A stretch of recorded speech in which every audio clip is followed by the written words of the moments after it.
Have you ever walked into a store or scrolled through an online shop, promising yourself you'll just browse, but then somehow you end up leaving with way more than you intended to buy? It's not an accident, it's all by design. Brands and marketers are masters of psychological manipulation. They know exactly what triggers your desire to spend money, and they use it against you every single day. Today we're breaking down how brands trick you into buying more and more. And once you see how it works, you'll never shop the same way again. Let's get right into it.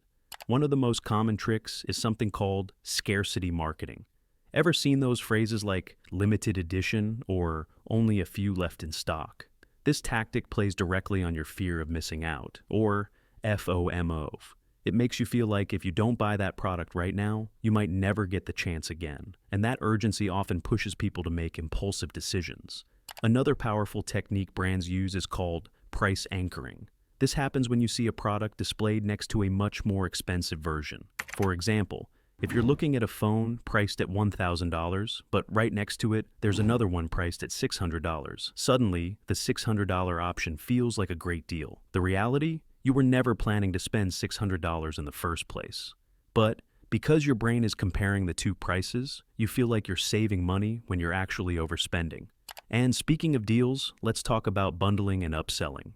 Brands love to bundle products together and call it a deal, even if you only wanted one of the items. They also use upselling techniques like offering you a larger size for just a bit more money.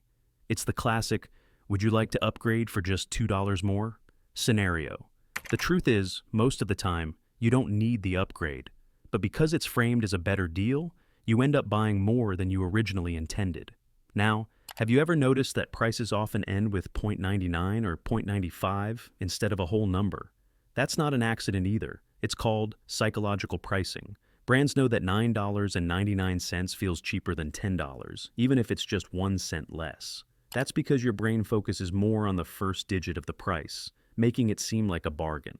Let's not forget about subscription traps. Brands love to offer free trials that automatically renew into paid subscriptions unless you cancel. They're betting on you forgetting to cancel before the trial period ends. And even if you do remember, many companies make the cancellation process so complicated that most people just give up and keep paying. Another sneaky trick is something called visual merchandising and store layouts. Retailers spend tons of money designing their stores to keep you shopping for longer. Ever wonder why essentials like milk and eggs are always at the back of a grocery store? It's because they want you to walk through aisles filled with impulse buy items before you get to what you actually need. But it's not just physical stores. Online retailers use the same tactics, like endless scrolling, flash sales, and personalized recommendations. And with the power of artificial intelligence, brands can now predict your shopping habits and present you with the most tempting offers at the perfect time. Now, let's talk about social proof and influencer marketing. Brands know that if you see other people raving about their products, you're more likely to buy. That's why they spend millions of dollars on influencers to promote their stuff. And if you think those product reviews on their websites are always genuine, think again. Fake reviews are a huge business, and they're meant to convince you that a product is worth your money even when it's not. But here's the thing. Brands aren't just using these tactics randomly. They're constantly collecting data about your habits, preferences, and spending patterns. They know what you like, what you don't, and even how much you're willing to spend. And they use that data to push you towards purchases you probably don't even need. Now, let's be clear.